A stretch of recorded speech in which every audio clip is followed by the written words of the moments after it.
আসসালামু আলাইকুম। কুয়েত প্রবাসীদের জন্য খুবই গুরুত্বপূর্ণ একটা ভিডিও।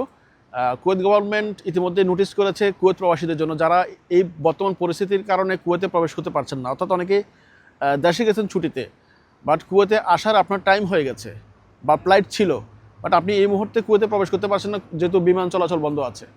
সেহেতু কুয়েত গভর্নমেন্ট আপনার ভিসার মেয়াদ অটোমেটিকলি 3 মাস বৃদ্ধি করে দেবে।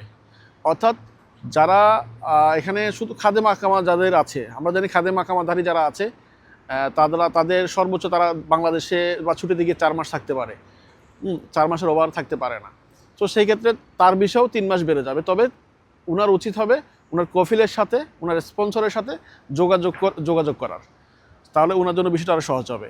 অ্যান্ড সেকেন্ড হচ্ছে, যারা আমরা সাধারণত কোম্পানি বা শো নাকামা যাদের আছে, আমরা দেশে গেলে 6 মাস পর্যন্ত আমাদের দেশে থাকার সুযোগ আছে বা সিস্টেম আছে। বাট এই ক্ষেত্রে 6 মাসের আগে, অর্থাৎ 6 মাস একদিন আগে হলো আপনাকে কুয়েতে এন্ট্রি হতে হবে। সো এই ক্ষেত্রে যাদের অলরেডি 5.5 মাস সময় হয়ে গেছে বা আসার টাইম হয়ে গেছে, 5 মাস হয়ে গেছে, আপনি আসতে পারছেন না বর্তমান বিমান বন্ধ থাকার কারণে, এই ক্ষেত্রে আপনার ভিসার মেয়াদ 3 মাস অটোমেটিকলি বেড়ে যাবে।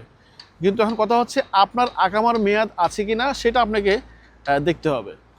আপনার আকামার মেয়াদ যদি যে ছুটি চলছে বা যে বন্ধ যে প্রবলেমটা এখন চলছে, এই প্রবলেমের মধ্যে যদি আকামার মেয়াদ চলে যায়, তাহলে সেক্ষেত্রে আপনার প্রবলেম হতে পারে। সো আপনার উচিত হবে, আপনি যদি কোনো কোম্পানি অথবা কোনো শোন বা আপনার আপনি কফিলের সাথে যোগাযোগ করে, কোম্পানির সাথে যোগাযোগ করে আপনি যাতে অনলাইনে আকামাটা লাগাতে পারেন, তাহলে আকামা যখন লাগাবেন আপনার মোবাইল আইডিটা অটোমেটিকলি আপডেট হয়ে যাবে, আপনার আকামার মেয়াদ চলে আসবে, ডেট চলে আসবে। সো আপনি কুয়েতে ওই 3 মাসের মধ্যে আপনি এন্ট্রি করতে পারবেন। যেটা আসলে আমরা করোনাকালীন সময় দেখেছিলাম। করোনাকালীনের সেম কন্ডিশন, যখন সব কিছু লকডাউন ছিল, অটোমেটিকলি আকামার মেয়াদ কিন্তু 3 মাস বা 1 বছর বেড়ে গেছিলো। সো এই ক্ষেত্রে আপনি এটা খেয়াল রাখবেন যে আপনার আকামার মেয়াদ আছে কি না। যদি আকামার মেয়াদ না থাকে, তাহলে আপনি ইমিডিয়েটলি আপনার কোম্পানির সাথে বা আপনার কফিলের সাথে, আপনার স্পন্সরের সাথে যোগাযোগ করে আকামাটা অনলাইনে লাগিয়ে নেবেন। অ্যান্ড সেকেন্ড কথা হচ্ছে, যারা ভিজিট ভিসায় কুয়েতে আছে, যারা ভিজিট ভিসায় কুয়েতে 3 মাসের জন্য আসছে, সো তাদের ক্ষেত্রে হচ্ছে তাদের ভিসার মেয়াদ 1 মাস অটোমেটিকলি বেড়ে যাবে। এটার জন্য আসলে কোথাও যাওয়া লাগবে না, কারোর কাছে যাওয়া লাগবে না, এটা অটোমেটিকলি সিস্টেমে 1 মাস বেড়ে যাবে। অনেকে আমরা জানি যে আসলে ভিসা এখানে মেয়াদ 3 মাস, আর সেই ভিসার মেয়াদটা 1 মাস আরও বেড়ে যাবে।